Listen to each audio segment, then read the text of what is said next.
We are a sanctuary city. So what does it mean? What do people understand it to mean to be a sanctuary city? What it means most directly for people's safety is that the our police department, MPD, is not an agent of the federal government. What it means is that our police are focused on protecting and serving DC residents without regard to their immigration status.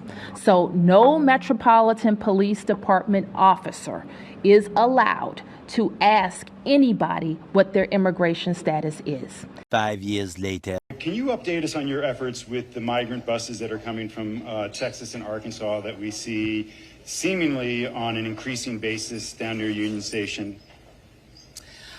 Sure. So we are very focused, and we continue to be very focused on having the federal government do its part and take the lead in addressing what we see as a growing humanitarian crisis with people who are seeking asylum, coming across the country to get to their final destinations. And we're going to continue to pursue federal involvement.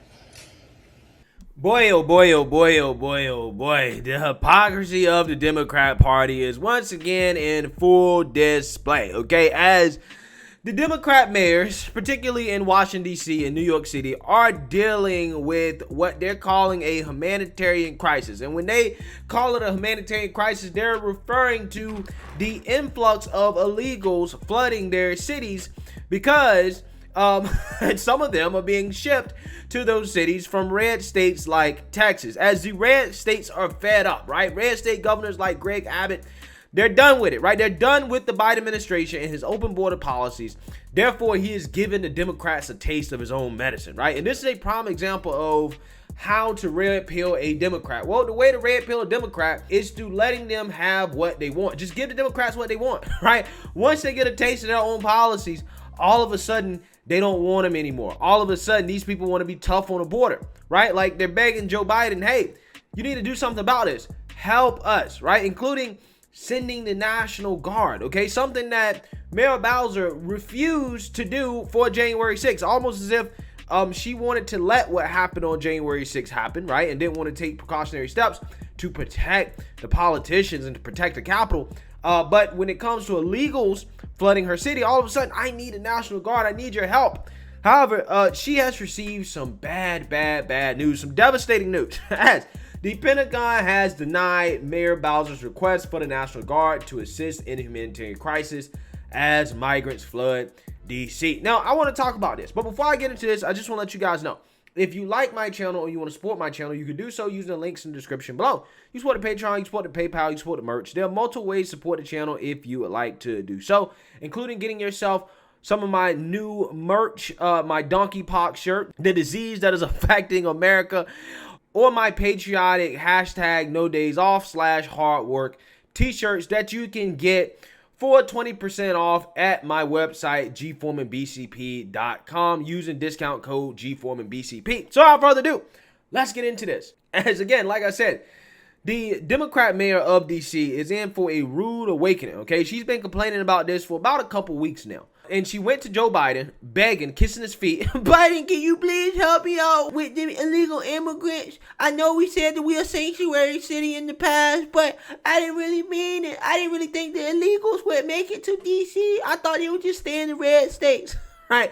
So the Biden administration responded, or the Pentagon responded, and again, they denied the request. And in a nutshell, the reason why they denied the request is because they claimed that it would impact the National Guard's readiness, right? Because, you know, the National Guard is spending time on important things like pronoun training, right? And diversity and inclusion and sensitivity studies, right?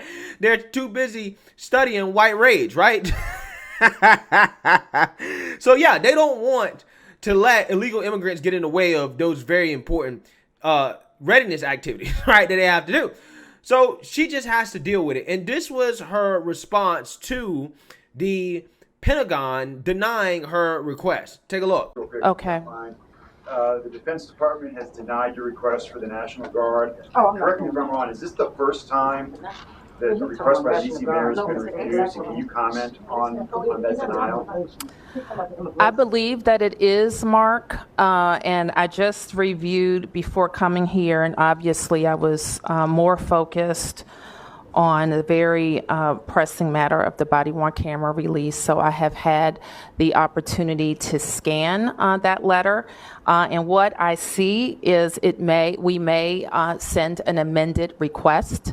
The Department of Defense highlighted a number of, concern about the open-ended nature of our request in their ability to respond to it. So I want to give them some more specific parameters to better respond to our request. Now, guys, you notice there how she sidestepped a very important question from that journalist, right? That asked that, is this the first time that the Pentagon has denied a request for the National Guard in D.C., right, by D.C. mayor? And she didn't answer that at all because she knows that might muddy the waters on the narrative that she was begging for National Guard help on January 6th. We know for a fact, according to a letter on January 5th, that they, in fact, did not want National Guard help, right? She did not want National Guard help. But again, when it comes to illegals draining the resources and straining the social safety net of Washington, D.C., which is something they told us was racist and bigoted to say and xenophobic to say, to claim that illegals are straining the social safety net, all of a sudden, when it comes to that, right, she wants the National Guard. And I think that the Pentagon / Biden administration denied her request because they know that this is a slippery slope, right? If they approve her request for the National Guard, then all these Democrat cities that are going to be flooded with illegal immigrants, right, are probably going to be requesting National Guard help as well, which means that you would have to send a National Guard to all these cities because you don't want to be, picking and choosing favorites, right? I think they see the writing on the wall, especially considering how in places like New York City, Mayor Eric Adams is having the same problem. We need not only federal government, but we need some of those states that have been giving people one-way tickets. We need them to understand that this must be a partnership in this country to deal with those who are coming here seeking refuge or asylum. This is a real burden on New Yorkers as we're trying to do the right thing. We already, as I stated, we already have an overburdened shelter system. So now we're talking about, as you stated, food, clothing, school. This is going to impact our schools. Yeah, that sounds pretty xenophobic to me, right? According to the Democrats and their arguments, anytime a Republican says the exact same thing, right? Sounds pretty racist and xenophobic, okay? I think that Eric Adams needs to participate in some sensitivity and some diversity and inclusion training, right? Because he doesn't sound like he wants New York City to be very diverse and inclusive to illegals, despite his city also being a so-called sanctuary city, okay? And it's about to get a lot worse for Eric Adams, as before when he first came out and complained about this, he accused Texas Governor Greg Abbott of sending illegals to his city. However, Greg Abbott came out and said, nah, we're not doing that. We're just sending them to D.C. When, again, the facts came out that the illegals were actually being bused to New York City by church groups, right? Church groups are doing it. So, fast forward just a few weeks, I guess Greg Abbott decided that, you know what, I kind of like seeing Eric Adams whine and complain, right, about illegals. So, therefore, I'm actually going to start busing illegals, not only to just Washington, D.C., but also to New York City as well, too, which is very, very, very bad news for Eric Adams, as the first busload of illegals have just arrived to New York City. And what they have to say as they get off the bus is shocking. Take a look. Fox News alert, we have a primetime exclusive tonight. The first bus full of migrants delivered by the Texas governor arrived in New York City today. So we sent our team to talk to them. But it wasn't that simple. Once the driver saw our cameras, he hightailed it. We stayed on him, chased him through the streets of Midtown Manhattan. Once we caught up, the migrants wanted to talk, but a group of volunteers were trying to get rid of us. They told the migrants we were bad people and they shouldn't do any interviews.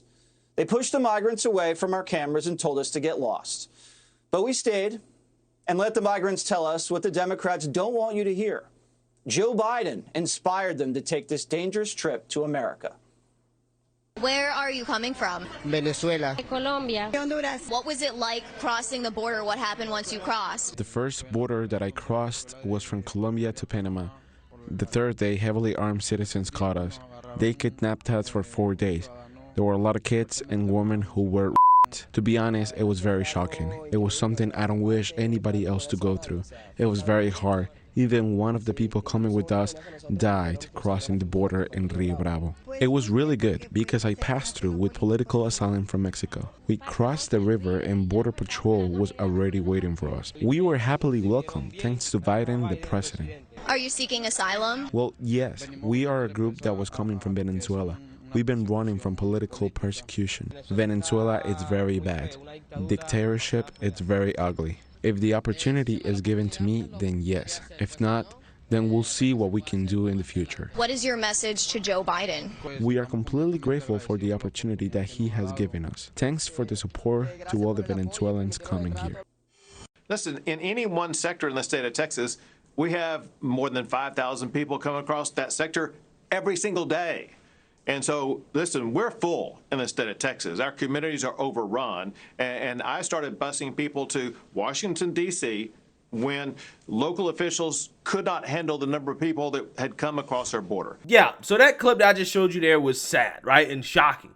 But unsurprising because this is something that we have been saying for the longest time. You know, the people that call us racist, xenophobic, and bigots for saying that, look, there is nothing that is good or compassionate or caring about encouraging illegals to take the dangerous trek across Central America to this country, right? There's nothing good about that, right? You're not some type of humanitarian because you virtue signal from your couch for these people to come over here and encourage them to come.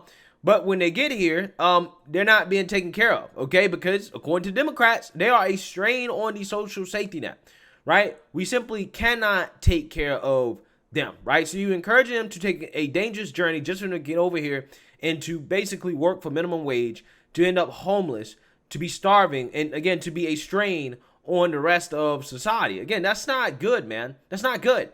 And it's absolutely amazing how it took the Texas governor sending the illegals to liberal-run cities in order for them to actually care, right? Because before, again, they was all for illegals coming to their city, right? Because they thought that, well, illegals will never make it here. They'll just stop when they get into places like Texas and, you know, Arizona and Nevada. They'll stop there, right? But now that they've actually made it to those cities, they reveal their actual real thoughts on immigration, okay? And they don't have anybody else to blame except Joe Biden, okay? Because Texas, just because they're a border state, that doesn't mean that they should take on the burden of illegals, especially when they have been actively telling illegals not to come. The people that are telling them to come should be the ones to take on that burden because they love illegals so much, right? And as you heard from the illegal immigrants that Joe Biden encouraged them to come, right? They thanked Joe Biden for the opportunity to come into the United States.